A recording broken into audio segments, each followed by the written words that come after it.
Então, vamos lá.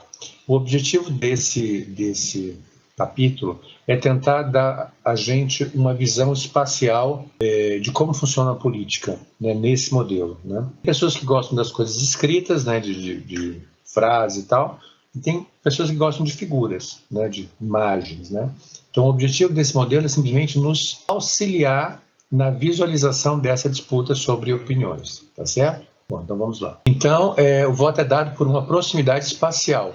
Aí vem os trabalhos do Black, né, e do Downs principalmente, né, e aos estudos pioneiros do Hotley. Então, essa hoje é a visão hegemônica, tá, gente, do análise do comportamento eleitoral, que é o que nos interessa. Então, qual é a hipótese central? Se vocês quiserem tirar foto desse slide, eu acho que vale a pena, tá? O eleitor dá o seu voto para o candidato cuja posição em termos políticos é a mais próxima da sua, ou seja, o candidato, o eleitor, vai querer um candidato que se aproxime da sua visão de mundo, tá certo? Perspectiva não é a comportamentalista, né? Que se baseia nas atitudes, não é isso, é em termos de visões. A tradição especial difere, pois propõe modelos simples e diretos que atribuem o voto à distância entre o ponto ideal do eleitor e do seu candidato. Nesse caso, o eleitor e o candidato têm que expressar seu ponto ideal na mesma escala. E aqui ele dá um exemplo bem né, da questão do cupom, né, da taxa de juros, da taxa de Selic, né? Então vejam que aqui embaixo, ó, nessa linha, não sei se vocês estão conseguindo ver, dentro do cupom você pode ter membros que querem uma taxa de juros mais elevadas, você pode ter um membro que quer uma... Isso aqui foi feito há uns anos atrás, quando a taxa estava mais alta, tá bom? Você pode ter um membro que queira uma taxa de juros mais baixa, né? Aqui a gente até poderia colocar só para ilustrar, né? Ficar mais próximo da realidade de hoje. Só um exemplo, né? 5, vamos imaginar, 5, 6 e 8, tá? Só para ficar bem próximo dos números de hoje, vamos dizer. Então, veja, pouca gente no cupom defende que ela fique em torno de 4,5. Então, tem um grupo que defende que ela fique em torno de 5,5. Mas tem um outro grupo, que é a maioria, que é o ponto médio do cupom, que defende que seja 6,5. Professor, então por que ela não foi para 6,5? Porque o cupom trabalha com pontos, né? Então, está chegando, ele está se movimentando, ele está chegando nesse ponto médio.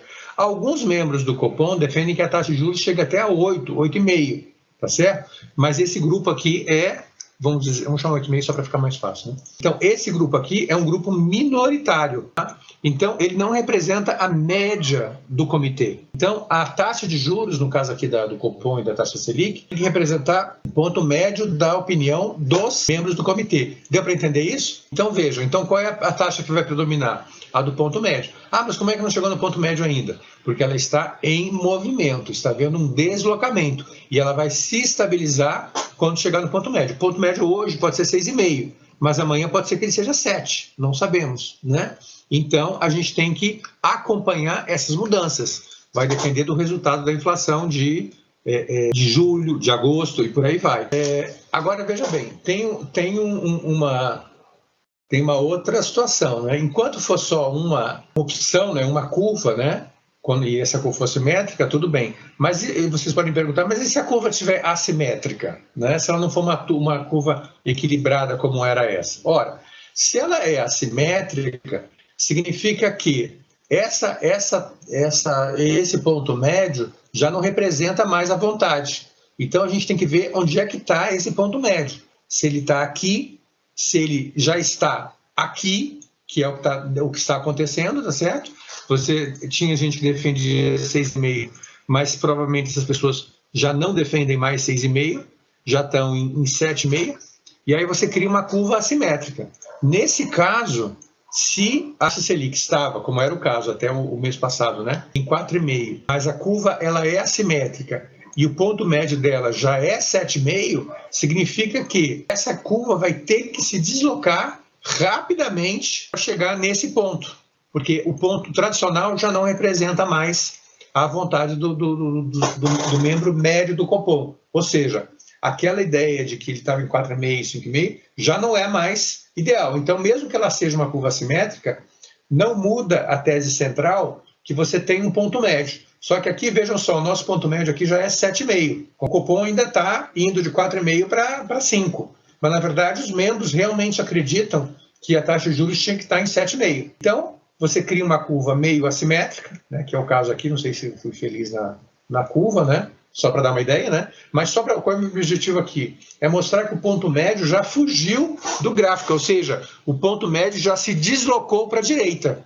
Deu para ver isso, gente? Quando o ponto se desloca, os tomadores de decisão têm que, em princípio, tem que acompanhar, tá certo? Então, se 4,5 já não atende mais, e você aumentou para 5,5, beleza, você deu uma resposta de curto prazo, mas não resolveu o problema, porque hoje há uma expectativa que ela chegue a 7, 7,5, que é o que está lá no Boletim Focus do Banco Central, ok? O fato dela estar num ponto não quer dizer que ela não possa se mexer ou avançar mais tarde, tá bom? Já falei da assimétrica, né? Então, na assimétrica, você tem que descobrir qual é o ponto ideal. Não é tão evidente quanto numa curva simétrica. Nesse exemplo que eu dei do Copom, já está todo mundo esperando o aumento. Então, ele vai acontecer.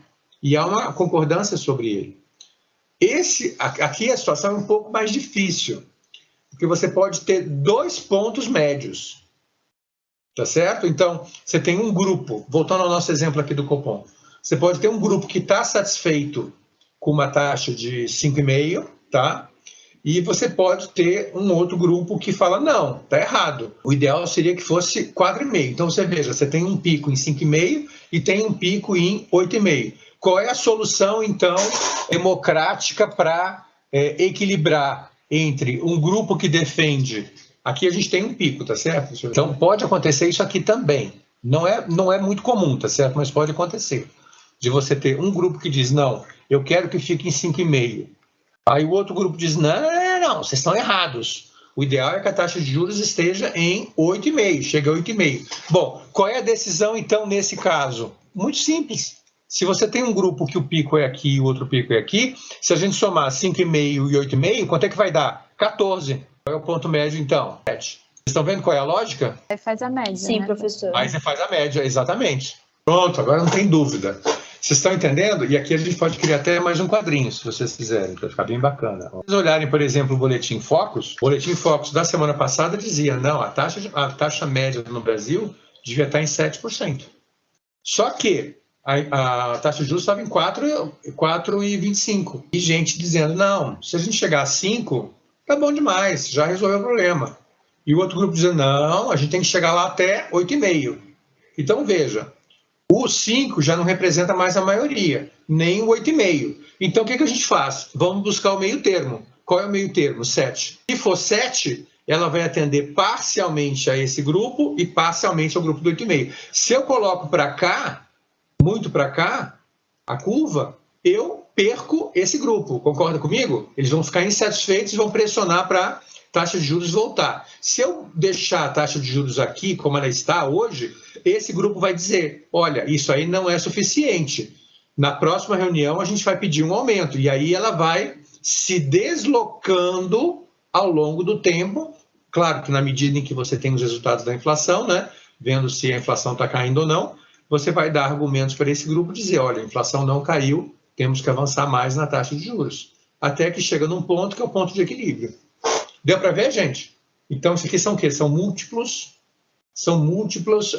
pontos, né, de maioria. Né? Então, você pode ter um grupo aqui e um pico aqui, né? Faz de conta que o Copom tenha 15 membros, vamos dizer. Não é o caso, mas faz de conta.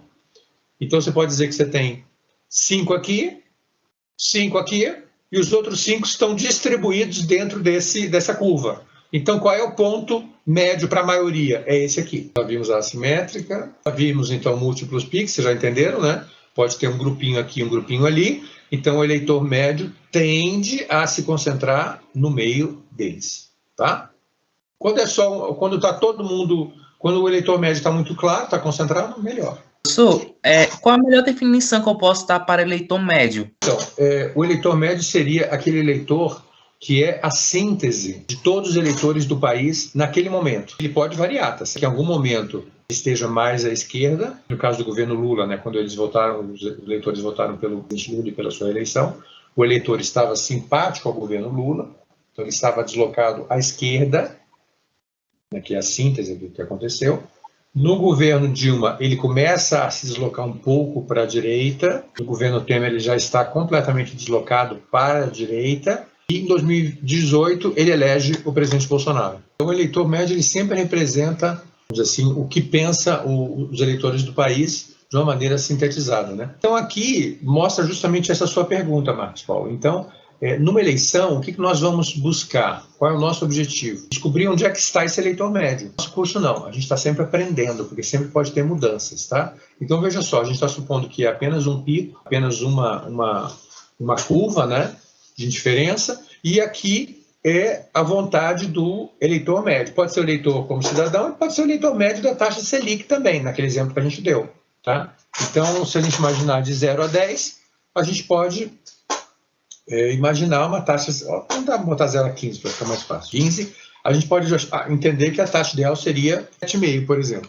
Então, nesse caso, o membro médio do Copom vai entender que o ideal para o país seria uma taxa de 7,5. Então, esse representa o máximo de utilidade que pode ser obtido e ele representa a vontade de todos os outros. Ele é a síntese, entendeu, Marcos Paulo? Tem alguns que defendem 15% de taxa de juros, tem que defendem zero, e ele não, peraí, vamos pelo meio. É aquele famoso meio termo aristotélico, tá certo? A virtude está no meio. Então, ele representa o conjunto de pontos preferíveis, que eu tinha dado o exemplo para a taxa mais elevada, mas não importa. O que importa é esse pico, que é um pico único nesse caso, e ele acaba gerando um ponto médio. Então, o ponto médio está bem claro com o eleitor médio do Copom, nesse caso, né, decidindo sobre a taxa de juros. Aqui vem a questão das preferências individuais. Então, olha só que interessante. Você imaginando 5 membros do Copom, cada um com uma preferência diferente. Um quer uma taxa de juros de 5, outro de 6, outro de 7, outro de 8 e outro de 9, né?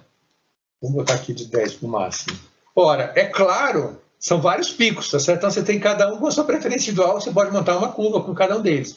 Ora, é óbvio que se você tem cada um com essa preferência, 5, 6, 7, 8 e 9, e você somar todas elas, quanto é que você vai ter? Você vai ter 35 pontos, né? Dividido por 5, qual vai ser a média? 7. Então, esse eleitor aqui, X3, ele representa a média do pensamento dos eleitores do Copom, dos membros do Copom. Faz sentido para você, Marcos Paulo? Sim, professor. Se você deslocar a curva para a esquerda, para 6, você vai ter 3 membros insatisfeitos. Se você deslocar para 8 ou 9 agora, estou falando de momento, tá? Isso aí pode mudar, isso é dinâmico, tá?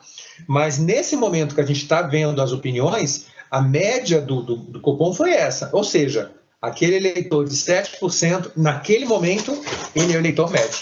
Ele representa a vontade média dos membros do Copom. Tem quem defende mais alto, tem quem defende mais baixo, mas ele representa a vontade média. Então, a taxa de juros, nesse momento, vai ficar em 7. Esse mesmo raciocínio, Marcos Paulo, a gente pode fazer com eleitores. Então, o eleitor do partido A, do partido B, do partido C, do partido D e do partido E. E isso, durante a eleição, é claro, vai mudando, tá certo? Vai se alterando. Então, essa que é a graça. Se você tirar a média, onde é que ela vai estar mais próxima? Essa parte de fórmulas eu vou passar, tá, gente? Isso aqui não interessa para nós. Basta saber que alguém fará. O que importa para nós é que o X3 é o que está mais próximo da média, tá certo? Todos os membros de um grupo tiverem preferências do tipo pico único, como aquela que a gente viu, então o ponto ideal do eleitor mediano será sempre escolhido pelo grupo na média.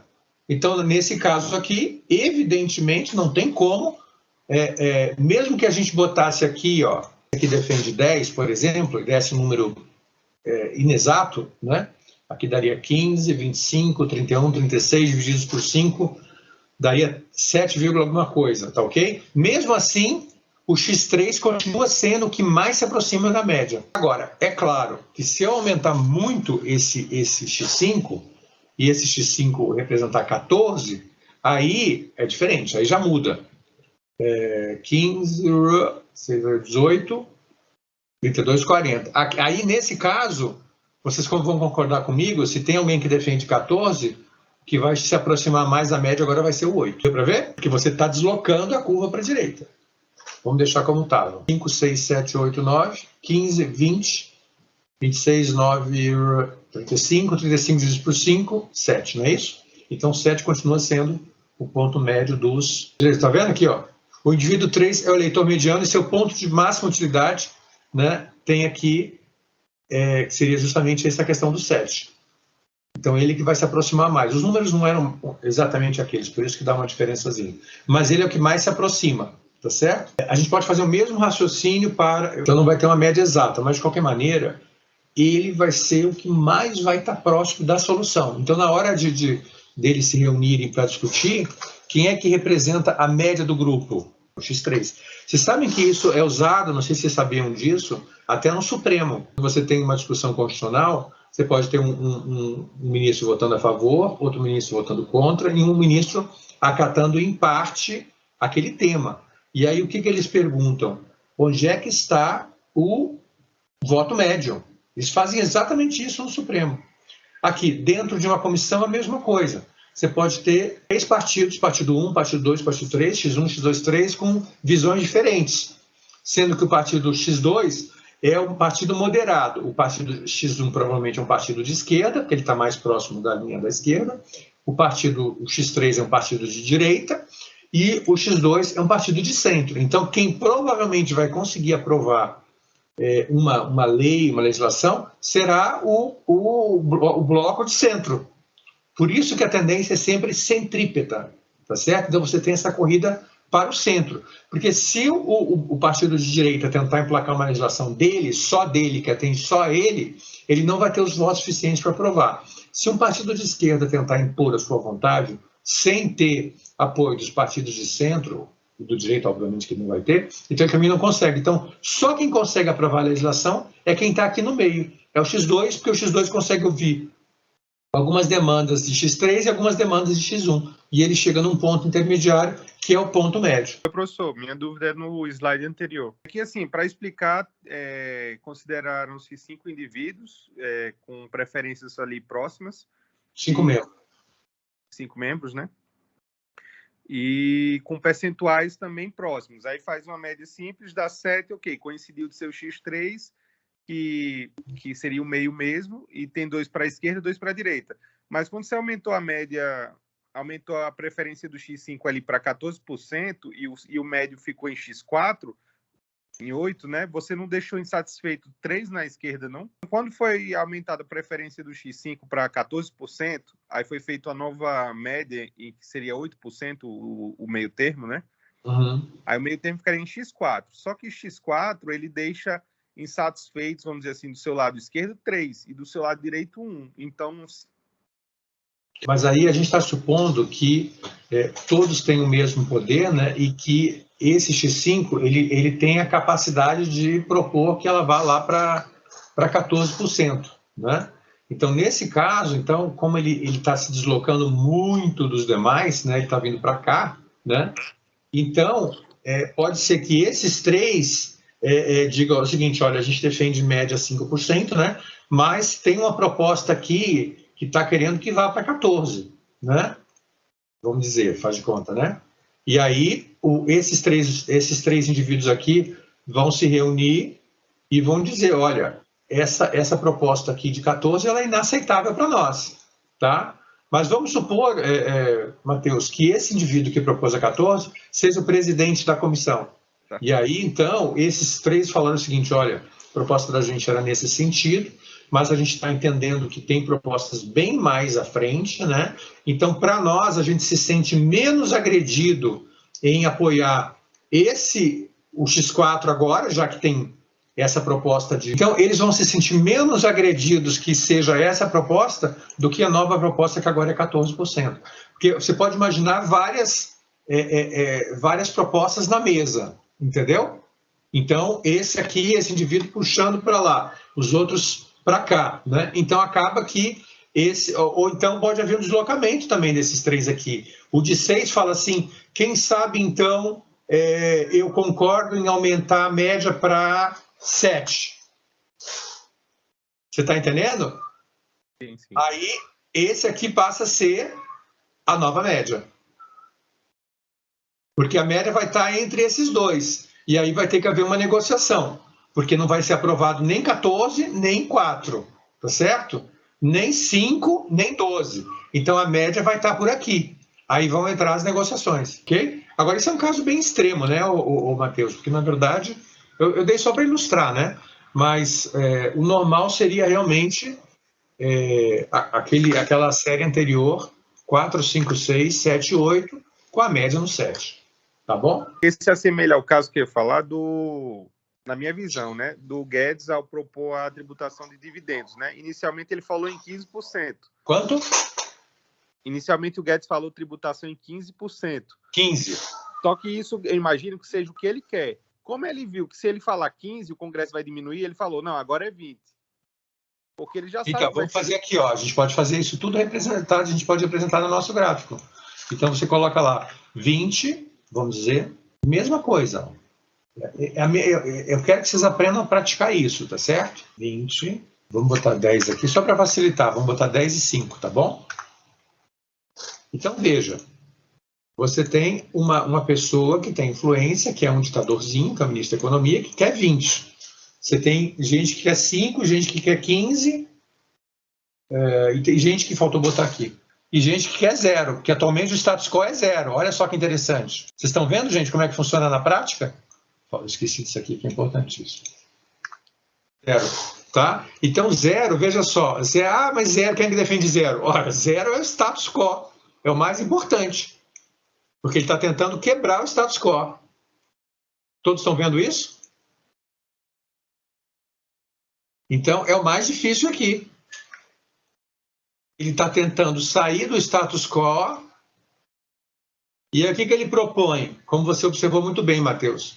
Ele propõe 20 para radicalizar a nossa curva, tá certo? Mas você está de acordo comigo que o objetivo dele, e ele vai ficar feliz se for aprovada uma proposta entre 10 e 15. Não é verdade? Isso. Deu para entender como é que funciona na prática? Você radicaliza uma proposta, mesmo que você saiba que ela não vai ser aprovada, e o objetivo não é que ela seja aprovada, mas é que você tem uma arma para negociar com os adversários.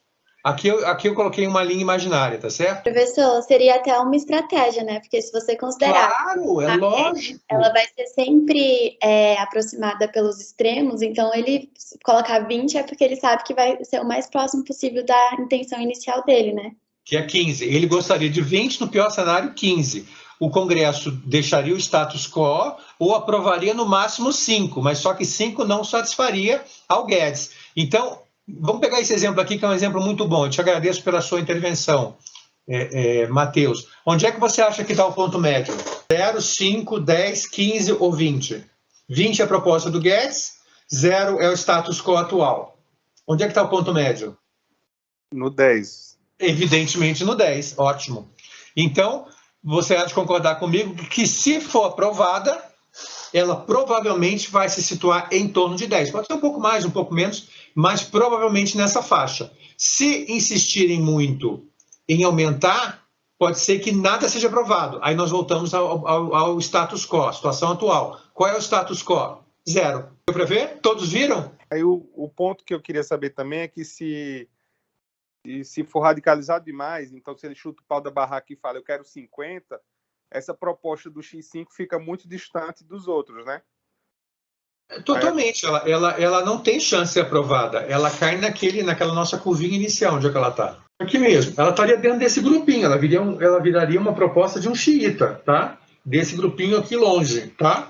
Então ela não representa mais a média. Ela está totalmente longe da média. Então ela não tem chance de ser aprovada. Para ela ser aprovada, o governo vai ter que fazer concessões para chegar mais próximo do ponto médio. Que nesse caso aqui, como vocês viram claramente, achei que esse exemplo ficou muito bom, é 10%. Deve ser alguma coisa em torno de 10%. Pode ser um pouco mais, um pouco menos, mas se for aprovado, provavelmente vai estar aqui, que é um ponto médio do parlamento. Ok, gente? Podemos ir em frente? Procurar qual é o ponto mais próximo. Mesmo que seja um número que, vamos supor que não tenha dado uma divisão exata, né, no nosso caso aqui, né?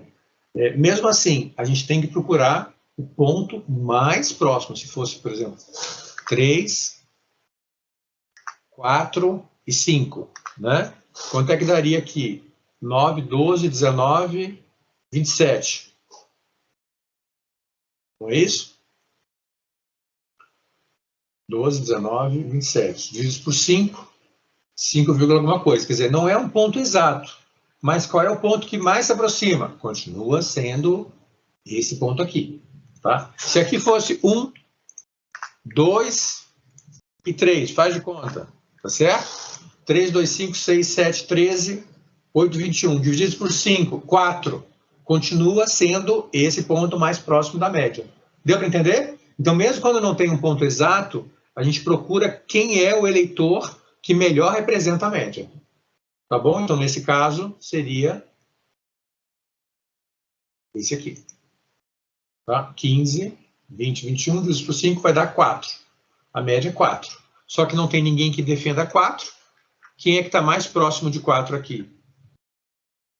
É o x3 de novo. Alguém confere a conta aqui para mim, por gentileza? 10, 18, 20, 21.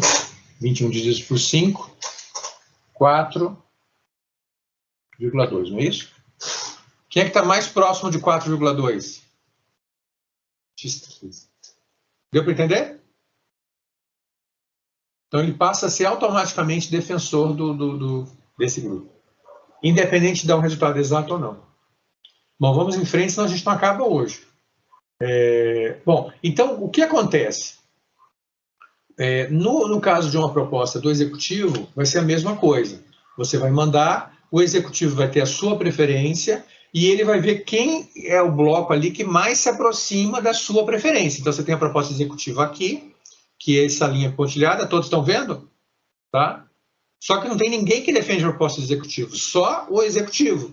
Mas, por outro lado, eu tenho o X2, que é o que mais se aproxima da proposta do executivo. Então, é claro que o executivo, é óbvio, né? Como já dizia o famoso, finado e saudoso mestre Nelson Rodrigues, né? É o óbvio ululante que o executivo vai procurar esse indivíduo, esse bloco, esse partido, né?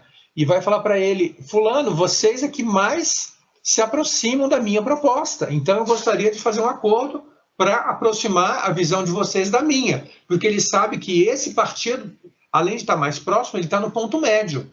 Então, se esse partido não comprar a ideia, ela não passa.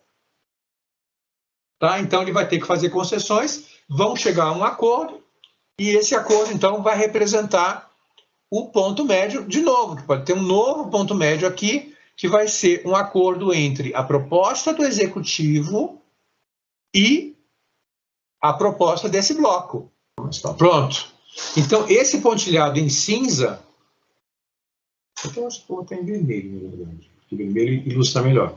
Esse em vermelho aqui vai ser o novo ponto médio, que é o acordo do executivo com o bloco em azul, que representa a média. Veja que esse bloco está muito à esquerda e esse à direita. Então, a proposta, se aprovada, ela vai ter que estar dentro desse grupo. Então, vai ter que haver um acordo, o executivo pode fazer, esse partido pode fazer algumas concessões aqui à direita, pode fazer algumas concessões à direita, mas a proposta vai ter que estar dentro dessa faixa aqui. Todo mundo visualizou isso? Senão, ela não é aprovada. Ok? Podemos ir em frente? Sim, professor. Então, vamos. Então, essa é a mesma coisa dita de uma outra maneira, né? Ou seja, a proposta de X2, que é a que vai ter apoio do executivo e vice-versa, X2 vai apoiar a proposta do executivo e o executivo vai se aproximar de X2, para ele ter maioria, né? Está aqui o X2, né? Para ele poder colocar a sua proposta em votação com chance dela se aprovar, que é justamente esse ponto aqui, ó. Só que sem nada dentro. Pronto, tá aqui, tá? Então, esse ponto aqui, ó, é que vai ser o ponto que vai ser o tchan da história toda. Ou você consegue chegar nesse acordo. Estão vendo, gente? Então, a proposta vai ter que estar por aqui, num desses pontos aqui, para atender a vontade desse bloco 2, desse partido, vamos chamar desse partido de ou bloco do centro, tá? E, ao mesmo tempo, que vai estar do lado, veja só, da proposta do executivo. Vamos colocar a proposta do executivo em vermelho, ou em abóbora, talvez. Em abóbora, pronto. Tá? Então, ela vai ter que circular por aqui. Se ela for muito para a direita, ela não consegue a maioria, e se ela for muito para a esquerda, ela não é aprovada. Então, ela tem que estar nessa faixa dialogando com esses partidos. Ok? Vamos em frente? Então, que é o X2. Então, X2 é o partido de centro que vai viabilizar a proposta do executivo. Que é o centrão, se vocês quiserem. Em bom português. Que o governo sempre busca apoio, qualquer governo, direita ou de esquerda, do centrão, porque sabe que eles representam a média dos eleitores no parlamento. Então é o X2 ali. Tá bom, aqui a coisa começa a pegar fogo. Eleição em segundo turno, tá certo? O que é importante? É importante saber onde é que está o eleitor médio. Se o eleitor médio tiver à esquerda, o Lula vai ser eleito, Lula versus Serra. Se o eleitor tiver à direita, o Serra vai ser eleito. No segundo turno, o que acontece? Há uma corrida para o centro, exceto se o eleitor estiver deslocado, tá certo, gente? Mas, em princípio, haverá essa corrida para o centro. Então, nessa corrida, você vai querer buscar esse eleitor médio. Tanto o de esquerda vai para cá, buscando esse eleitor médio, quanto o de direita vai para o centro. Tá? Sempre buscando esse eleitor médio, que está no centro. Agora, a pergunta que não quer calar é o seguinte: e se esse eleitor tivesse deslocado? Aí vai fazer o trabalho mais fácil, o trabalho vai ficar mais fácil. Se ele tivesse deslocado para a esquerda, significa que o Lula já está em vantagem para a eleição, que foi o que aconteceu. Se ele estivesse deslocado para a direita, o Serra teria mais chance, o que não foi o caso, porque depois de 2 governos Fernando Henrique, o eleitor acabou se deslocando um pouco para a esquerda. Então o X3 não estava no centro, totalmente no centro do gráfico, ele estava ligeiramente à esquerda. Isso facilitou o trabalho do Lula, porque o eleitor já tinha a expectativa de um candidato um pouco mais à esquerda que o Fernando Henrique. Então, isso facilitou o trabalho do Lula e certamente, obviamente, dificultou o trabalho do Serra. Vocês estão de acordo? Tire uma foto desse gráfico aqui também, gente, porque isso representa o eleitor mediano. Tá bom? Direita, gráfico à direita e o gráfico à esquerda, né? Aqui a linha direita-esquerda. No segundo turno, então, como eu mencionava, o trabalho, se a curva fosse perfeita, seria isso. Mas como a curva não era perfeita, o eleitor mediano, na verdade, ele não estava aqui, ele estava um pouquinho mais para a esquerda. Vocês concordam comigo? Tanto é que o Lula foi eleito. Então, isso facilitou o trabalho do Lula, porque o Lula era o X2. Né? Só que o eleitor médio, que é o X3, ele já estava um pouquinho mais pro lado do X2. Então, isso facilitou, porque quando o Lula fez campanha, vocês estão vendo, o preto representa o eleitor médio. Teoricamente, ele deveria estar no centro. Ora, mas nós sabemos que havia uma grande simpatia pelo Lula.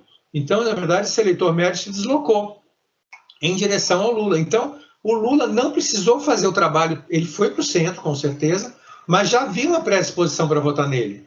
Então, isso facilitou, porque o eleitor médio já estava um pouco mais à esquerda. E dificultou, evidentemente, o trabalho do Serra. Né? Então, primeiro turno, Lula e Serra, né? Então um à direita, outro à esquerda, e no segundo turno há uma aproximação, sendo que o Lula, eu até diria que se aproximou menos, porque já havia essa predisposição do eleitor médio de votar em 2002, e depois novamente em 2006, num candidato mais à esquerda.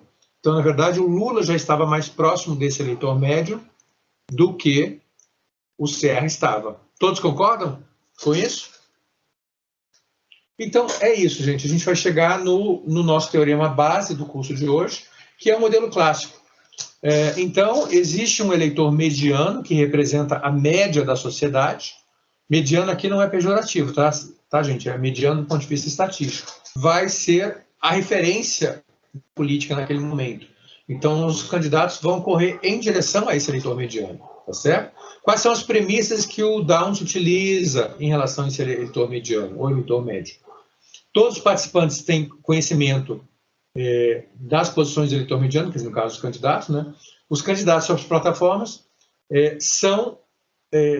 têm a mesma chance, em princípio, de vencer. Né? Então, o eleitor tem acesso a esses candidatos, todas essas plataformas, e tem chances idênticas, né? Tratados como idênticos aqui não é que sejam idênticos, mas que tenham chances idênticas, né? Agora, qual é o grande desafio? E se o candidato não souber qual é a posição do eleitor médio?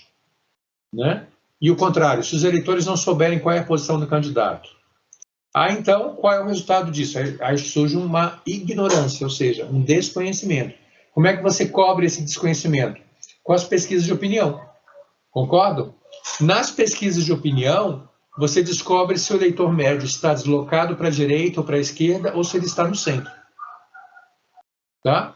Então, é por isso que são feitas tantas pesquisas, para saber onde é que está o eleitor médio, tá certo? E, independente do candidato, seja ele de direita ou de esquerda, ambos vão buscar o eleitor médio. E aí as propostas do candidato têm que ser convergentes com as propostas e desejos dos eleitores. Então, para cada política, você tem uma expectativa do eleitor. Por exemplo, combate à inflação. Então, se a inflação estiver muito elevada, então você vai querer um candidato que lute contra a inflação. Então, aquele candidato que melhor representar isso tem mais chance de se aproximar do eleitor. Se a inflação estiver baixa, então a inflação não vai ser o grande tema do debate, então vai ser um outro tema. Então, você vai nesse desemprego. Então, qual é o candidato que melhor representa a geração de emprego? É o fulano, então vou votar nele, tá certo? Na Alemanha, por exemplo, nas eleições passadas, o grande tema das eleições de 2017, o grande tema foi a questão da imigração. Entraram muitos imigrantes e tal, então quem fez um discurso sobre imigração se deu bem. Nesse ano, já não é mais a questão da imigração. As pessoas estão discutindo a pandemia, a questão do passaporte único, blá, blá, blá. Então, o tipo de debate mudou. Tá certo? Então, você tem que saber qual é a posição do eleitor mediano em relação aos candidatos e ver qual deles que melhor representa a vontade do eleitor médio. Né? Então, aqui, nesse gráfico, assim, rapidamente, você tem dois candidatos, o candidato que é em vermelho e azul, o azul conservador e o vermelho de esquerda, e você tem pontos aqui de preferência, tá certo? É claro que o XD é o que vai representar melhor o ponto médio, todos concordam, né? Que você tem o XI, que é bem à direita, e o XE é mais à esquerda. Então, os candidatos, tanto o E quanto o D, vão ter que se aproximar desse ponto médio, se eles quiserem ter chance de serem eleitos, né? Esse modelo de eleitor mediano ele pode ser utilizado para análise de orçamento, sobre as escolhas de representantes, sobre as escolhas de instituições, qual a probabilidade de um orçamento de uma matéria ser aprovada ou não. Nós temos essa questão agora no Brasil, com a discussão sobre a reforma tributária. Né? Então, você tem a posição dos eleitores, indivíduos, e tem a posição dos eleitores eleitos, os parlamentares. Né? Então, tudo isso acaba influenciando as discussões. Então, aqui você tem várias preferências, né, dos eleitores, votos de direita em azul, votos de esquerda em vermelho, né? E aí, mais uma vez, busca esse eleitor mediano. Onde é que está o eleitor mediano aqui nesse caso? Em preto. É o eleitor de centro. Tá? Então, tanto o de vermelho quanto o de azul vão tentar se aproximar desse eleitor. Ele está no centro, mas veja bem, ele também pode se deslocar durante a campanha para a esquerda ou para a direita. Mas, em princípio, tanto o candidato de esquerda quanto de direita vão tentar buscar esse ponto médio. Nesse caso aqui, o eleitor de esquerda, que era o Lula, no caso da eleição nossa de 2002, ele estava mais próximo do eleitor médio. E isso explica, entre outros motivos, a vitória dele. O Serra, que era o candidato conservador, chama assim, o candidato da direita, embora ele não se apresentasse dessa forma, ele foi derrotado porque ele estava muito longe do eleitor médio. Por outros motivos também, que não vale a pena a gente analisar aqui agora, a questão de carisma, empatia, isso, né? Também tem um componente, mas a gente vai ignorar isso agora. Certo? Então, existe essa tendência centrípeta, que é a tendência para o centro. Ela é uma lei em política, tá? Especialmente no caso do Brasil, como da França, e agora também do Peru, né? Que adota o segundo turno. Então, o segundo turno realmente obriga o candidato a fazer um discurso mais moderado para não perder esse eleitor de centro. A questão começa a complicar, e eu não quero entrar nisso demais, porque isso a gente vai ver ao longo do nosso curso, é quando surge um terceiro candidato. Tá certo? Aí, a gente está chamando de I, que é independente, que é esse em verde. Aí você não sabe como é que o eleitor vai se comportar. que você tem o candidato conservador, em azul, né, que é a direita. Você tem um candidato em vermelho, que é o de esquerda. E agora você tem esse candidato novo, que é o independente. Vamos chamá-los de verdes. Tá? Então, tudo vai depender da capacidade desse eleitor, desse candidato de verde, atingir o eleitor mediano, que é o eleitor aqui X3. Só que aí tem um fator interessante. O eleitor, esse candidato independente, ele tira votos do candidato de esquerda. E com isso ele aumenta a possibilidade do candidato conservador ser eleito. Concordam? Então, isso tudo pode acontecer. Bom, no Congresso, eu não quero entrar nisso aqui, porque a gente vai ver isso aqui depois, nos capítulos específicos, tá? Que é a preferência do eleitor sobre um tema, e aí você tem a preferência dos parlamentares também. Vejam só a questão agora que a gente está tendo do voto impresso. Você tem uma opinião dos eleitores, uma parte dos eleitores é a favor, outra é contra, e agora a gente vai ver, ao longo das próximas semanas, provavelmente, uma votação na Câmara. E aí, então, a gente vai ter possibilidade de ver qual é o ponto médio dos deputados. Se a maioria dos deputados é a favor ou é contra o voto impresso, por exemplo. Tá bom? Existem, em geral, 3 opções, né? Que as colegas de vocês já apresentaram. Quando há uma liberdade total, predomínio do plenário, quando o plenário pode mudar tudo. Como é que funciona em geral? Em geral, funciona um texto básico, né, que é um texto chamado texto de inferência, né?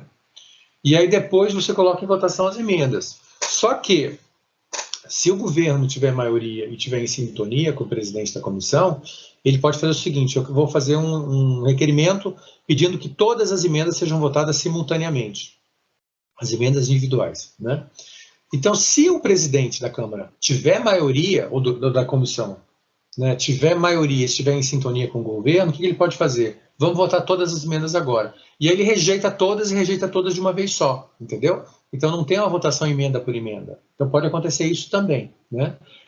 Algumas vezes vem uma possibilidade de votar sem emendas. Por que acontece isso? Vou dar um exemplo internacional, bem fácil.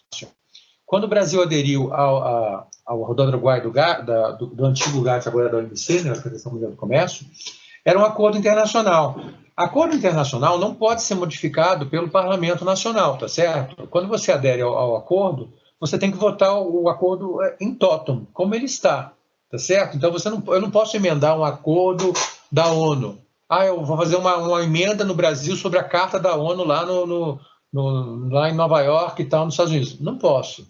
Então, nesse caso, você dá ao parlamento a liberdade de você aprovar a entrada do Brasil na ONU ou não, aprovar a rodada do Uruguai ou não aprova. Então, a votação acaba sendo uma votação binária. Não há uma opção de alterar o texto, tá certo? Nem de incluir emendas. Então, aí serão regras fechadas. Bom, então são várias opções, não quero entrar em todas elas, né? E aí, então, isso aqui também é interessante, é a questão do gatekeeping, né? do poder de agenda, do leão de chakra. Então, o presidente de cada comissão, ele decide o que vai ser colocado em votação. Tá? Quando ele domina, né? Então, quando ele tem poder para fechar as portas, é claro que esse sistema de regras fechadas tende a prevalecer. Tá? Se ele tem monopólio para fazer propostas, ele também tende a ser vitorioso nas questões com regras fechadas. Quando o plenário tem liberdade de mudar, ele perde um pouco de influência, tá certo? E aí vem as posições do plenário, onde X é meu voto médio, o eleitor mediano, e a nova proposta tem que ser feita entre o status quo, que é o X0, e o X1, que é a tendência de mudança, ok? As regras fechadas e regras abertas, né? Aí você tem uma proposta do Executivo, que era mais à direita, você tem uma visão do Congresso, que era mais à esquerda, e você acaba chegando a um ponto médio, que é o que foi aprovado, certo? A gente pode voltar isso aqui na aula seguinte. O Judiciário pode ter outra visão, mais conservadora, talvez mais pró-status quo, e aí então você tem que ver um ponto comum entre esses dois atores aqui, e o resultado é a aprovação da PEC, com a influência do Legislativo e do Executivo, já que o Judiciário ficou muito radicalizado e não teve a influência que ele gostaria. Eu tenho uma curiosidade sobre a sua opinião, né, para 2022. É certo, como o senhor falou, que o eleitor mediano hoje está mais à esquerda do que 2018, mas quem está mais próximo dele, né, em caso de segundo turno? Seria... Enfim, a gente só vai saber quando tiver o segundo turno, né? Mas você acha que qual o espectro estaria mais próximo desse eleitor mediano, a direita ou a esquerda? O que eu posso dizer agora, com certeza, é o seguinte. Vamos voltar lá nos eleitores. Aqui. Então, o que acontece? Nós temos um eleitor médio, tá? Aqui, que é o X3. Temos candidatos independentes e temos candidatos já colocados, né? Então, vamos colocar aqui, candidato à direita. Obviamente, é o nosso amigo Bolsonaro, está aqui, a candidatura dele, à direita. Só que estão pipocando aqui várias candidaturas, tá certo? Você já tem a da esquerda, que é do Partido dos Trabalhadores, que chama uma candidatura mais ou menos colocada, seja com Lula ou com Haddad, não importa. E aqui vem, vamos chamar de candidatura independente. Aí, o que eu acho que é importante a gente pensar? Primeiro, quantas candidaturas independentes a gente vai ter? Aqui eu botei uma em amarelo, tá? Você pode ter mais de uma. Então, veja, se você tiver muitas candidaturas independentes, especialmente à esquerda, você há de convir comigo que essas candidaturas vão acabar tirando eleitores dessa candidatura de esquerda, concorda comigo? Você vai ter independente 1, independente 2, independente 3 e a do partido. E aqui vai depender também se vai surgir algum candidato à direita, que vai tirar votos do candidato conservador, que é o presidente Bolsonaro. Aí tem uma outra questão também que eu não falei, mas que vale a pena a gente mencionar rapidamente, que é o seguinte. Esse candidato conservador, ele pode ter uma tendência de ir mais ainda para a direita, não para fugir do eleitor médio, ele não quer fugir, ele quer o eleitor médio. Mas ele pode fazer isso para evitar que surja uma candidatura mais à direita do que a dele. Se for possível, outra coisa, né? Então, ele quer manter a mesma teoria das lojas, tá certo? Ele vai ocupar esse espaço da direita aqui para não permitir que surja um outro candidato para enfraquecer a candidatura dele. Então, isso também é uma outra estratégia. Então, fazer um discurso conservador no primeiro turno, arquiconservador, ignorando o eleitor médio, mas para garantir que só ele vai representar todos esses eleitores. Indo para o segundo turno, aí é aguardar qual desses candidatos vai para o segundo turno e aí começa a disputa pelo centro. Não sei se eu respondi a tua pergunta. Respondeu sim, mas a dúvida era se esse, por exemplo, conservador estivesse muito radical, o segundo turno não seria mais difícil para ele se aproximar do centro? Não necessariamente, porque ele pode fazer uma campanha diferente, né? O segundo turno é uma nova eleição, né? E aí vai depender da satisfação dos eleitores com ele, com o governo dele, e as expectativas dos eleitores em relação aos novos candidatos, aos independentes, vamos chamar assim, tá? Vamos colocar aqui Ciro Gomes, Eduardo Leite, Dória, Moro, o que for que vocês quiserem, tá? Então, quanto mais candidatos houver aqui à esquerda, mais eles se enfraquecem mutuamente. Concorda? Porque todos estão buscando o mesmo eleitor. Não é isso? Só que só um deles será vitorioso. Vamos supor que seja o ex-presidente Lula, faz de conta. Então, o presidente Lula e o candidato conservador vão disputar o eleitor médio. Vamos supor que seja o Ciro, faz de conta. Então, o Ciro chegou ao segundo turno. Beleza. Está aqui o Ciro, hoje. Tá? Então, o Ciro e o presidente Bolsonaro disputando o eleitor médio. Sempre vai funcionar assim. Ah, não, mas quem vai ganhar é o Eduardo Leite, que é o de amarelinho. Pronto. Aqui. Então, ele vai disputar o eleitor médio. É claro que quanto mais próximo ele tiver do eleitor médio, mais fácil fica a eleição para ele. Vamos supor que esse candidato verde aqui seja a Marina. Vamos fazer de conta que a Marina ressurgiu das cinzas. Está aqui ela. Ela vai para o segundo turno. Mesma coisa. Quem que o eleitor prefere? A Marina ou o Bolsonaro? Tá? Então, essa que é a questão. Então, essa que é a discussão que está tendo hoje. E é essa análise que a gente vai fazer no nosso curso ao longo do semestre.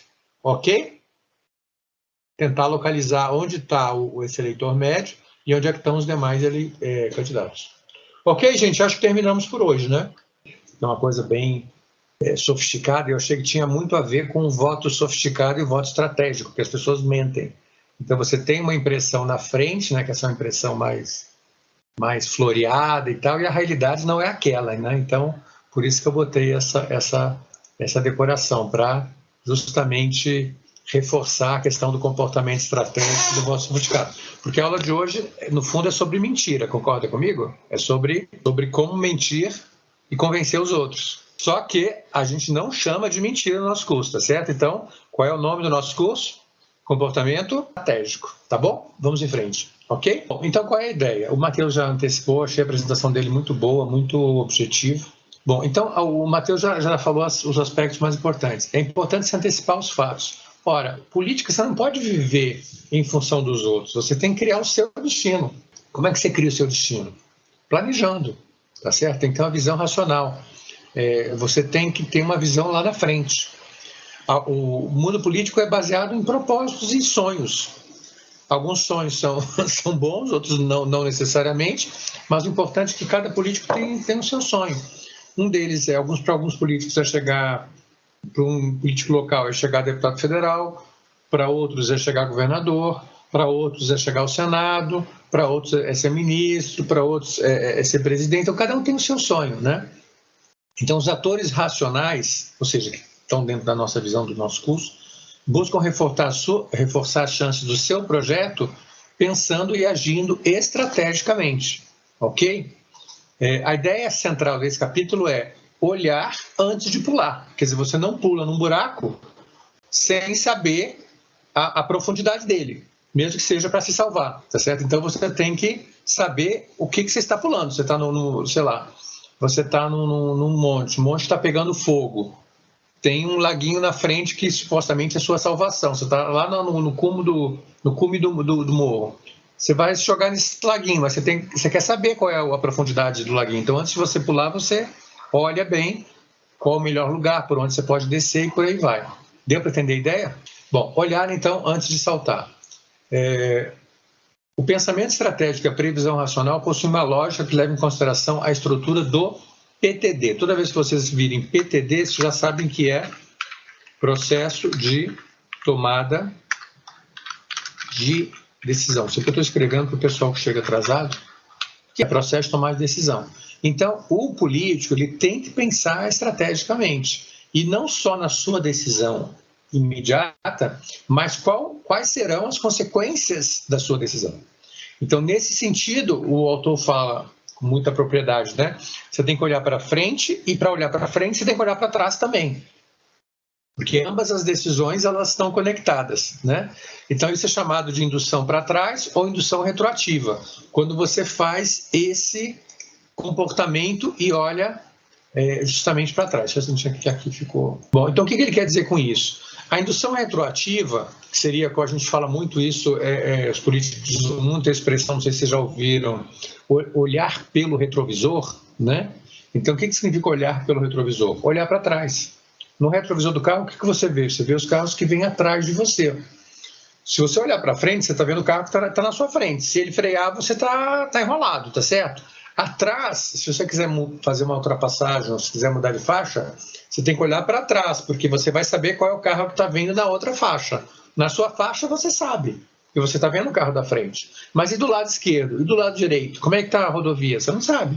Então você precisa ter essa informação, né? Então a indução retroativa é isso. É um processo de olhar para trás a partir de um problema para determinar uma sequência de ações ótimas. Então, se você olhar para o retrovisor e vir que vem um carro em alta velocidade, você pode decidir não ultrapassar. Olha, não é o melhor momento, vou esperar um pouco mais, né? Ou você quer mudar de faixa para pegar um retorno na sua direita, né? Você está na faixa do centro, mas de repente vem um carro tocado lá, vem um caminhão, você fala, ih, caramba, deixa esse caminhão passar, depois eu entro. Então, isso é olhar para trás, tá certo? Então, nesse procedimento, né, ele começa considerando a última vez que uma decisão foi tomada, escolhendo o que fazer em relação àquela situação. Usando as informações, ele pode decidir o que fazer ou, o que é melhor na área política, adiar sua decisão para o último momento, deixando que todo o desgaste fique com os primeiros.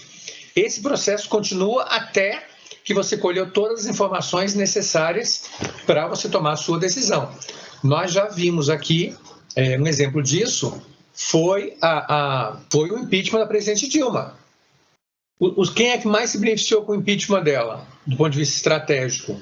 Os últimos deputados a votar, os últimos senadores. Porque eles já sabiam como todos os outros tinham votado, e ele não ia mudar o voto. Então, se o deputado queria fazer uma média com o seu eleitorado, ele dizia, o que meu eleitorado quer? Em alguns estados, o eleitorado queria, vamos supor, que a presidente Dilma permanecesse no cargo, no governo. Então, esse deputado foi lá e escutou as bases dele. Vota contra o impeachment, beleza. Em outros estados, a maioria da população queria o impeachment. E o político tinha essa informação, nos dois casos, né? Então, qual é o melhor comportamento para ele? Deixar que os outros votem para guardar o voto preferido para ele para o último momento. Mas qual é a posição do deputado? Não importa a posição dele, importa a posição do eleitorado dele, né? Então, o político não vai votar conforme a consciência dele. Ele vai tentar votar como o eleitor dele gostaria que ele votasse, para maximizar seus votos.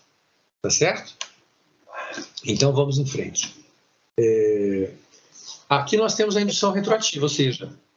Oi? Você pode explicar esse esqueminha de novo? Porque eu não entendi muito bem quando o Matheus falou. Natália, muito bem, Natália. É o seguinte, vamos voltar no tempo lá atrás do impeachment.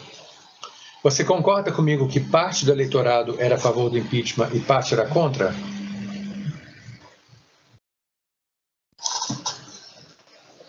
Vamos imaginar, então, só para facilitar para nós, que alguns estados eram a favor do impeachment e outros estados eram contra. Tá bom assim?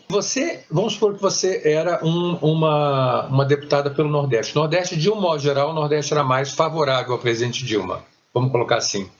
O Sul e o Sudeste era mais crítico dela. Então, se o seu eleitorado, você é uma deputada pelo Nordeste, e o seu eleitorado é contra o impeachment, você fica pensando... Será que vai dar impeachment ou não vai? O seu eleitor não quer o impeachment. Você está no muro. Pode ser que não está nem convencida que é bom o impeachment também, não quer votar, não sabe como é que vai votar. Se o seu eleitorado é contra o impeachment, a sua tendência como deputada é votar contra o impeachment. Tá certo? Sim. Concorda? Ora, se o impeachment... acontece e você é sorteada, teu nome vai lá para o final, qual é a melhor estratégia para você? O que você faria? Queria ver o voto das outras pessoas, né? Sim. Que aí, se eu for e se eles votaram pelo impeachment, mas vamos supor que você seja contra e o seu eleitorado é contra, o que você vai dizer? Eu vou esperar o voto dos outros para ver o andamento, né? No final... Mas vamos supor que tenha dado o impeachment e o seu eleitorado é contra o impeachment. Eu votaria conforme o meu eleitorado. Exatamente. Você está entendendo o voto estratégico? Agora, você até pessoalmente, você poderia ser a favor do impeachment. Já houve um impeachment. Mas o seu eleitorado é contra. Então, você pode ser a favor do impeachment, torcendo para que haja impeachment, e ao mesmo tempo votar contra, se dá o luxo de votar contra, porque o seu eleitorado quer que você vote contra. Deu para entender? Sim. Não ia fazer diferença. Não ia fazer diferença no final e você ia votar de acordo com o que o seu eleitorado quer. Exatamente, porque você, mesmo que você fosse a favor, né, você vai votar contra, porque o impeachment já aconteceu. Então você já obteve seu objetivo, que era o impeachment. Mas agora você vai discursar contra o impeachment porque o seu eleitorado é contra o impeachment. Então você obteve o seu resultado e, ao mesmo tempo, você ficou bem com o seu eleitorado, entendeu? E dá o exemplo, esse exemplo, gente, é a cara do Brasil. Eu acho que ele passou uma temporada no Brasil, só pode ser. Porque esse exemplo, ele é a cara mesmo do parlamento brasileiro. A questão do aumento salarial. Vejam que esse tema é um tema universal, né? Todos os deputados têm um ponto em comum, sejam eles de direita, de esquerda ou de centro. Qual é o ponto em comum entre todos eles? Querer se reeleger? O aumento salarial. O aumento salarial. Vocês concordam comigo? Então, é uma visão, assim, pragmática, tá certo? Não estou falando em termos ideológicos, não. Estou falando uma questão da vida simples, do dia a dia. Todo mundo quer ter aumento salarial. Você conhece alguém que não queira ter? Isso. Então, o que é indução retroativa? Nesse caso aqui, é claro que isso não existe, mas só por exemplo, né? Vamos supor que o parlamento tivesse apenas 3 membros, tá certo? Os 3 membros, o que eles têm em comum? Já foi dito aqui, querem se eleger, ou seja, não querem passar uma imagem errônea para o seu eleitorado, mas também querem um aumento salarial. Então, o que é o mundo ideal para cada um desses 3 deputados? Que seja aprovado o aumento e que ele possa votar contra. Não é verdade? Então é isso. Então o que está representado aqui fica meio estranho, né? Mas basicamente é isso. Dependendo como o deputado 1 vota, ele deixa as opções para os demais. Se o primeiro vota a favor do aumento, aí o segundo pode decidir, falar, olha, se eu votar a favor do aumento, essa questão já está resolvida, está aprovado o aumento, somos 3, né? Se eu votar com o primeiro a favor do aumento, o aumento está aprovado. E aí já não dependemos do terceiro. Mas ele fala assim, mas espera aí, por que eu vou votar a favor do aumento, eu vou ter esse desgaste, se eu posso passar esse desgaste para o deputado número 3? Não. Vou fazer melhor. Vou votar contra o aumento e passo, então, essa obrigação para o 3. Quando chega no 3, ele não tem mais opção.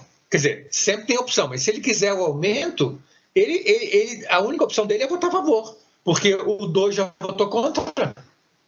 E aí o deputado 3 fica com o ônus de votar pelo aumento. E o 2 ficou como o bonitinho da história, como bacana, porque ele falou que era contra o aumento, mas na verdade ele é a favor, né? Aí vejam só, aí isso então é o voto sofisticado, diferente do voto estratégico, né? O voto sofisticado então é você votar algo contra os seus próprios interesses para ficar bem na fita junto com o seu eleitorado.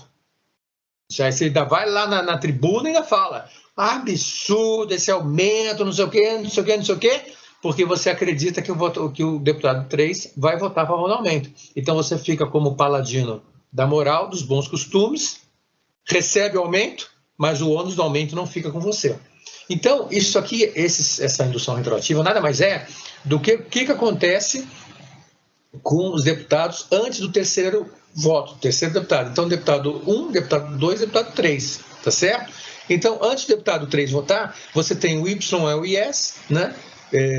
E o N é o no. Então, se o deputado 1 votou a favor e o 2 votou a favor, o yes, o 3 tem a opção de votar pelo sim ou pelo não. Ora, se o primeiro deputado votou a favor do aumento e o segundo votou a favor, se eu sou o terceiro, por que eu vou votar a favor também, se já está garantido o aumento? Esse o raciocínio? O que seria esse PBP? Esse último final, PB, no primeiro caso. Não, aí seria a probabilidade, né? Quer dizer, você já tem uma ação, né? Então, a primeiro, né? Quer dizer, a probabilidade de você votar, você tinha vontade completa, né? Agora aqui, você já tem o sim, e aí o terceiro, sim. Quer dizer, 0. Então, já está aprovado, né? Então, ele vai calculando as probabilidades. Mas eu não quero entrar nisso aqui, porque foge um pouco do nosso objetivo, tá certo? Mas isso aqui simplesmente é um cálculo de probabilidade que ele faz também. Aí ele entra nas fórmulas e tal, e eu prefiro pular essa parte. O que eu queria que vocês se concentrassem é nesse yes, que é o Y, e no X, no N, que é o no, tá? Então, o 1 votou no não, aí ele deixa a opção para o 2 e para o 3. O 2 pode votar sim e pode votar não. Se ele vota sim, aí a decisão final ficou na mão do 3, porque você tem um voto pelo não e um voto pelo sim. Se o 3 vota pelo sim, temos o aumento, mas em compensação temos o desgaste. Se o 3 vota pelo não, não tem o aumento. Aí o aumento é 0. Ok? Se o primeiro vota pelo não e o segundo vota pelo não, o terceiro não tem por que ele votar a favor do aumento. Isso aqui seria ilógico, porque se o 1 e o 2 já foram contras, não vai ter o aumento. Para que o terceiro vai gastar o voto dele a favor do aumento, você já sabe que não vai passar? Então, a probabilidade dele aqui, dele votar pelo sim, né, acaba sendo zero, né? Então, ele vai acabar votando não também. Então, é basicamente um jogo de probabilidades. Aí você pode calcular essas probabilidades e tal, mas isso não importa para nós, tá bom? Podemos ir em frente? Então, sim. Jogador 1, sim ou não. Jogador 2, sim ou não. Jogador 3, sim ou não. no caso do segundo ter votado a favor, e sim ou não no caso do segundo ter votado contra. Aqui embaixo a mesma coisa. O jogador 1 votando contra o aumento, não. E aí deixa a questão nas mãos do segundo jogador, do segundo deputado, né? Como se fosse um player, né? Um jogador. Aí o segundo pode votar sim ou não. Votou não, acabou o jogo. Não tem mais jogo. Tá certo? O terceiro, se ele for minimamente inteligente, em hipótese alguma ele vai votar a favor, isso aqui, né?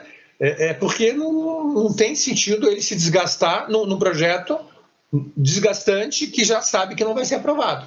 Agora, se o 2 votar a favor, aí está nas mãos dele votar a favor e aprovar o projeto, ou votar não e derrubar o projeto. Aí ele vai ter que consultar o eleitorado.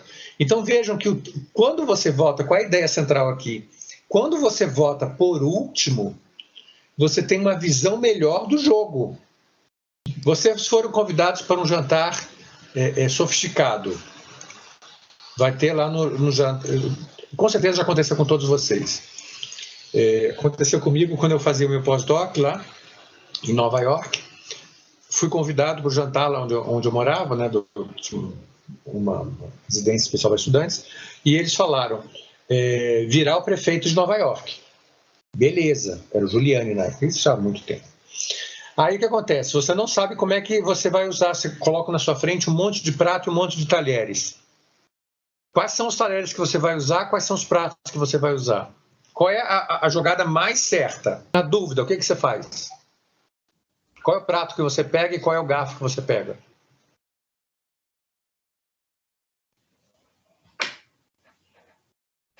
Para não errar. Espera os outros começar a usar os garfos. Exatamente. Você espera os outros começarem a jantar e você começa a jantar por último. Depois que todo mundo escolheu o prato, aí você escolhe... Escolhe não, você já viu o que todo mundo pegou do prato, você já viu qual foi o garfo que está sendo usado, qual é a probabilidade de você errar? 0.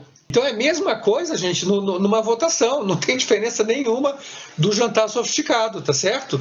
Você espera todos os outros jogarem e aí você joga em função da informação que você tem. Agora, qual é a pergunta que meus alunos inteligentes vão fazer? Mas, professor, e se eu não for o último a jogar, como é que eu faço? Aí você tem que planejar. Por isso que a gente está aqui no nosso curso, tá certo? Porque esse curso é um curso de planejamento, né?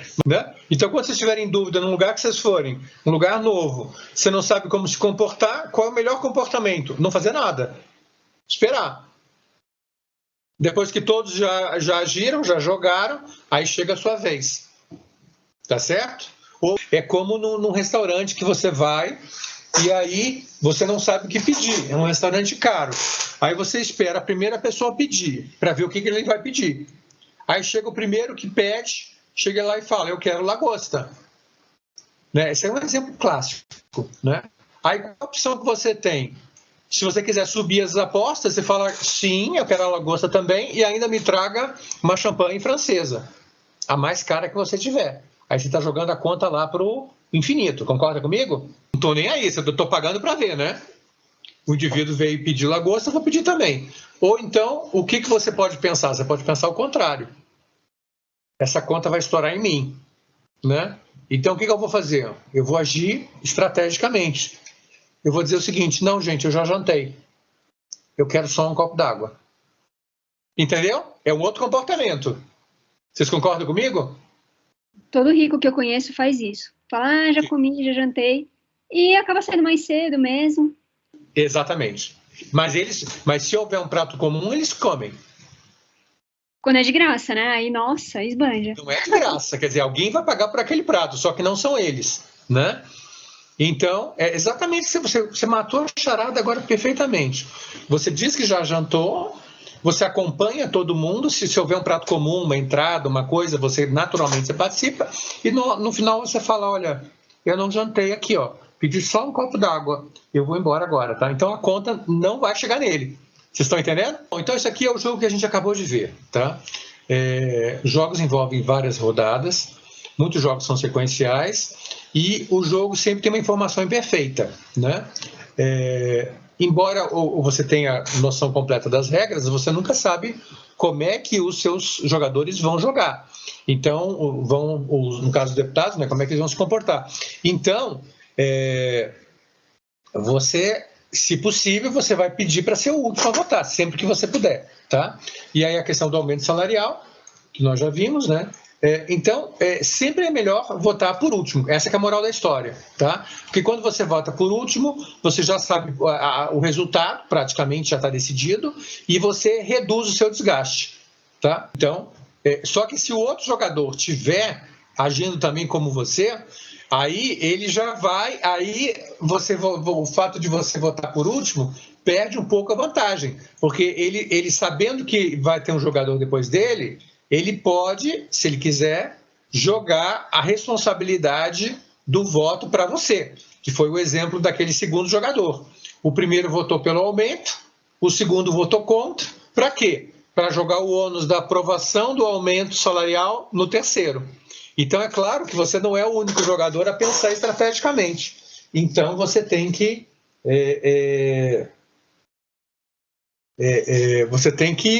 se antecipar à decisão e à jogada dos outros, tá certo?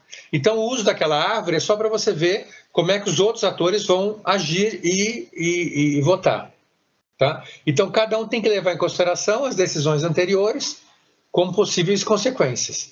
Então, o resultado final desse exercício é chamado de comportamento ou solução estratégica, ou, se você votar contra o aumento, você pode falar que o seu voto foi sofisticado. Você votou contra. Agora, você pode ir lá na tribuna e fazer um discurso bem rancoroso contra o aumento, contra a verba de gabinete, contra tudo. E, se for uma votação secreta, você vota a favor do aumento. Entenderam? Deu para entender a diferença do comportamento estratégico do comportamento sofisticado? Ou não? Se não entenderam, é só falar. Esse é o momento. Sim, professor. No comportamento estratégico, veja só, você vai lá e você faz um proselitismo, tá certo? Você é a favor do aumento, nesse caso aqui. Você vai lá na tribuna e xinga todo mundo, que é um absurdo. Só que vamos dizer que a votação seja secreta. Então, no comportamento estratégico, você faz um discurso contra o aumento, mas como ela é secreta, você vai lá e vota a favor do aumento. Então, isso chama-se de comportamento estratégico, quando você dissimula a sua verdadeira intenção e como você vai agir. Mas, no comportamento estratégico, você vota a favor dos seus interesses. No comportamento sofisticado, você, sabendo que tem uma maioria segura a favor do aumento, você quer o aumento, você vai lá e vota, vota aberto, você vai lá e vota contra o aumento, contra o seu interesse. Por quê? Porque você tem uma garantia de que esse aumento vai sair. Ok? Deu para ver a diferença? Comportamento estratégico. Então, o comportamento estratégico leva em consideração todo o processo de decisão, podendo exigir que indivíduos façam escolhas não ideais, second best, ou uma opção menos preferida, o famoso plano B, a curto prazo, a fim de assegurar seus resultados superiores ao final. Aqui, mais uma vez, voltamos naquela linha de escolha das eleições, né? Candidatos A, imaginando uma linha, né? Candidatos A, B e C, tá certo? Então, já deixei claro que eu tenho uma preferência, seja ela qual for, né? Então, aqui nós vamos ter o quê? 3 pontinhos, basicamente 3 pontos, que são os 3 candidatos que vão concorrer a um cargo qualquer, né? Então, o que é um comportamento estratégico? Vamos imaginar, aqui, no nosso caso, esquerda, então vamos colocar em vermelho, centro vamos colocar de branco, só para dar uma ideia de... E a direita sempre gosta de azul, né? É o símbolo da direita, muito bem, a cor da direita. Ora, vamos supor, eu sou pelo candidato, vamos supor, aqui o candidato da esquerda, vamos dizer que seja o Haddad, eleição 2018, ok? O candidato do centro. Ou, melhor ainda, Eu sou a favor do Ciro, aqui no meio, no centro, tá? E tem o Bolsonaro. Eu sou do Ciro, tá? Então, Ciro. Quando chega no finalzinho da eleição, eu falo, ixi, o Ciro não vai dar conta. Ora, entre o Ciro e o Bolsonaro, vamos supor, eu prefiro... entre o Haddad e o Bolsonaro, eu prefiro o Haddad, vamos imaginar. Então, se eu sinto que o meu candidato está caindo, literalmente caindo aqui, tá vendo? Está caindo. Então, o que eu falo? Bom, entre o Haddad e o Bolsonaro, eu prefiro o Haddad. Então, o que eu faço? Eu passo o meu voto para o Haddad. Porque na minha curva de preferências, como é que ela está? Agora a curva de preferência, eu fiz a curva ideológica, tá? Mostra aqui a curva ideológica, tá? Esquerda, centro e direita, tá? Agora eu posso fazer a minha curva, embaixo eu posso fazer a minha curva de preferências. Minha curva de preferência é o Ciro em primeiro lugar, o Haddad, que foi o candidato, em segundo, e vamos supor, o Bolsonaro em terceiro. Então, veja bem, se eu sinto que o meu candidato perdeu força, que era esse, aqui é a curva de preferência, tá certo? Em cima, curva ideológica. Esquerda, centro, direita. Embaixo, minha preferência pessoal. Ciro, Haddad, Bolsonaro. Então, o que é o comportamento estratégico? Se eu entendo que o meu candidato não tem chance, o que eu faço? Eu esqueço o meu candidato e me concentro no candidato que tem mais chance, no caso o Haddad, que é o plano B. Então, a minha opção menos preferida, que era o Haddad, passa a ser a minha preferência central. Não porque eu goste dele, mas porque eu quero evitar o que, para mim, seria um mal maior, que seria o Bolsonaro. Deu para entender o comportamento estratégico? Isso é muito comum. A gente chama isso também de voto útil. Então, é muito parecido o comportamento estratégico com o comportamento sofisticado. Qual a diferença dos dois? No comportamento estratégico, você vota para preservar os seus interesses. E no caso do voto sofisticado, você vota contra os seus interesses com o objetivo de obter um resultado lá na frente, tá certo? Qual é a ideia central desse capítulo? Que existe a possibilidade de manipulação, você tentar enganar os outros, falar que você quer uma coisa, mas quer outra. Aconteceu com um senador, se não me engano, acho que é aquele senador do PDT que votou pelo impeachment da Dilma, Mário Mota. Vocês estão lembrados dele? É isso mesmo, Mário Mota, tá? O que ele fez? Ele adotou um comportamento estratégico. Ele não revelou o voto dele. Então, as pessoas tinham uma ideia de quem cada um ia votar em função dos discursos. O que ele fez? Ele não fez discurso. Ele guardou o voto dele para ele mesmo. Tá certo? E aí, como ele estava na oposição, havia uma expectativa que ele votaria contra o impeachment.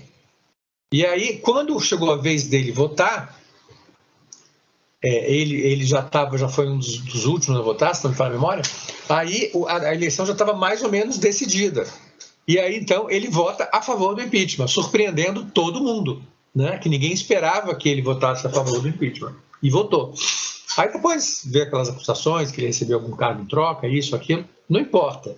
O que importa é que ele traiu a base dele, porque ele sentiu que o impeachment ia acontecer e ele não queria ficar mal com o novo governo. Então, ele votou estrategicamente nessa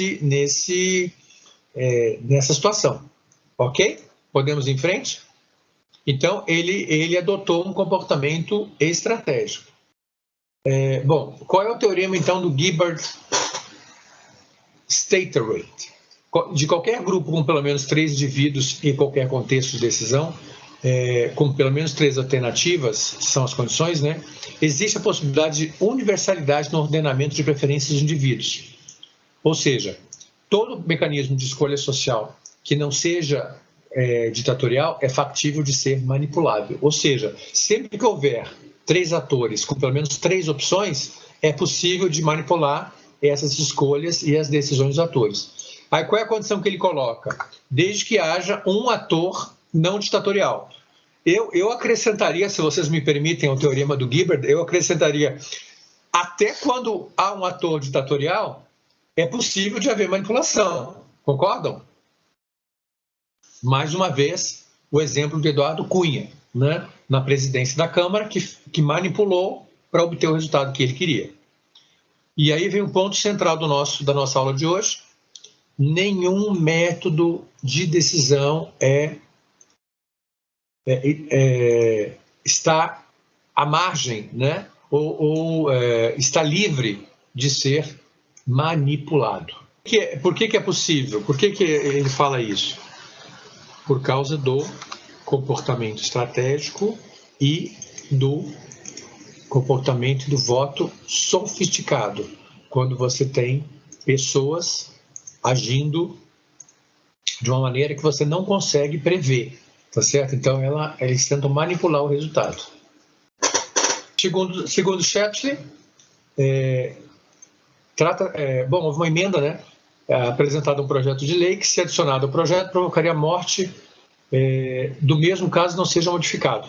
Casos desses exigem maestria e não são todos por isso que conseguem implementar emendas letais. Professor, dá um exemplo de emenda letal? Posso dar, perfeitamente. República populista. Governo Vargas. Discussão sobre monopólio da Petrobras. Criação da Petrobras. PTB e o Vargas a favor, o DN contra. O que o DN fez? Eles não falaram que eram contra a criação da Petrobras, mas eram. Eles apresentaram uma emenda dizendo o seguinte: nós não apenas somos a favor da criação da Petrobras, como defendemos o monopólio exclusivo da Petrobras em todas as etapas, da refinaria, a transporte e a distribuição até chegar no consumidor final. Ou seja, eles enrijeceram a proposta de criação da Petrobras. O que eles pensavam? Quanto mais duro for o projeto, mais restritivo, menor a probabilidade dele ser aprovado. Certo? Faz sentido a lógica deles? Sim ou não? Sim, professor. Total. Eles colocaram o projeto de uma maneira tal que ficou mais difícil dele ser defendido. Porque ele não apenas previa a criação da Petrobras, que era um fato específico, mas ele previa ainda o monopólio de todo o setor em torno da Petrobras. Então, foi uma votação, foi uma tentativa, eu diria, de voto sofisticado da UDN, só que não deu certo. Foi uma emenda letal fracassada. Por quê?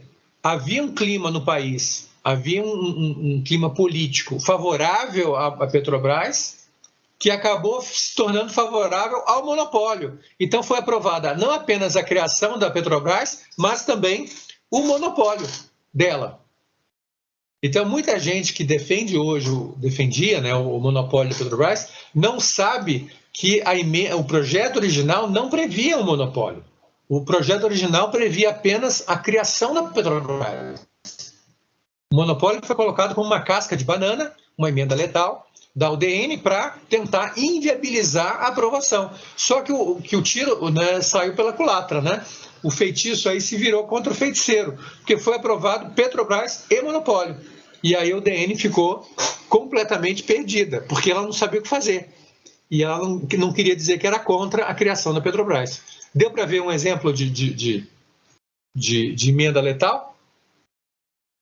Então, às vezes, você coloca um artigo na emenda ou no projeto para inviabilizar a sua aprovação, não para ajudar, mas para inviabilizar. Então, o voto sofisticado pode ser definido como, em determinado momento do processo, o legislador vota contra suas preferências ou contra os seus interesses, com o objetivo de obter um resultado melhor lá na frente. Então, foi o que aconteceu, né? A UDN votou contra a criação da Petrobras, mas para acrescentar um substitutivo, né, que preveria o monopólio, achando que o seu substitutivo seria derrubado, mas só que ele foi aprovado. Entendeu? Então você vota contra alguma coisa no momento, com o objetivo de lá na frente colher o resultado. Deu para entender o voto sofisticado? Alguém não entendeu? Podemos ir em frente? Eu sim, professor, pode falar. Posso ir? Bom, Erestética. Bom, voto estratégico, não esqueci de falar, está ligado à probabilidade do seu resultado. Aqui você analisa as possibilidades de você chegar mais próximo aos seus interesses. É o voto útil, que eu já expliquei ali com Haddad, Ciro e Bolsonaro. Ok? Acho que isso aqui não precisa explicar muito, já está entendido, não está? Bom, erestética. Então, a erestética, no fundo, ela é uma retórica mais sofisticada, tá certo? Então, o Shepard define a erestética como a arte de você criar situações. Então, a erestética seria o redesenho da agenda, claro que com sua manipulação, para que a situação seja entendida a favor do indivíduo que está criando a narrativa. No fundo, a erestética nada mais é do que uma narrativa, tá certo? Bom, esse exemplo aqui que ele dá, desse caso, é justamente o transporte de gás mortal. O governo norte-americano queria passar o transporte de gás pelo estado desse senador. Só que esse senador, ele era contra esse transporte de gás, ele achava que era uma coisa muito perigosa, ninguém queria isso, né? Mas aí o que ele fez? Ele transformou essa questão do mero transporte de gás numa questão de segurança nacional. E com isso, ao colocar esse transporte de gás como colocando a segurança nacional do país em discussão, ele mobilizou os outros senadores, ou seja, o que era uma questão local, o transporte de gás no estado dele, passou a ser uma discussão nacional. Ora, como nos Estados Unidos, assim como no Brasil, quem trata das questões nacionais e internacionais é o Senado e não a Câmara, ele conseguiu fazer com que houvesse uma autorização do Senado para esse transporte de gás, ou seja, ele obteve o resultado dele, que foi transformar um problema numa grande discussão nacional, onde ele saiu como um grande ator, né? Nacionalizando uma questão local. Então, isso é muito comum na Câmara e no Senado, né? Você pegar um problema que é um problema local e transformar num problema nacional, né? Ele dá o exemplo também da própria questão da escravidão, que acabou virando um tema nacional, né, e acabou gerando também a guerra civil, como nós sabemos, né? Então acaba virando uma grande discussão. Aí eu recomendo aquele filme sobre o Lincoln, não sei se vocês viram, quando é aprovado oficialmente no Senado norte-americano o fim da escravidão. Porque era uma questão muito local, quer dizer, cada estado podia optar se queria manter ou não, só que aí vira uma questão nacional. Bom, vamos concluir então a aula de hoje. Essa é a ideia, tá certo? Nenhum método de decisão está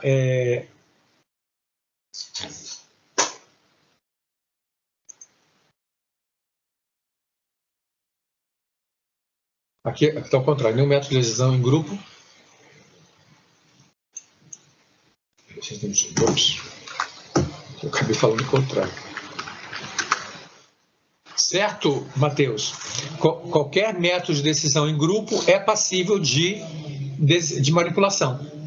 Essa é a ideia de hoje. Sim, exatamente.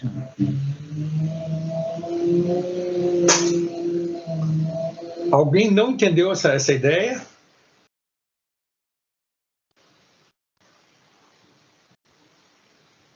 Ok? Podemos terminar a aula de hoje, então? Sim, professor. Ok? Uhum. Então, sexta-feira, vocês vão ter a revisão de vocês, né? E aí, então, o Matheus e acho que foi a Rafaela, se não me falha a memória, vão tirar as dúvidas dessa semana, tá certo?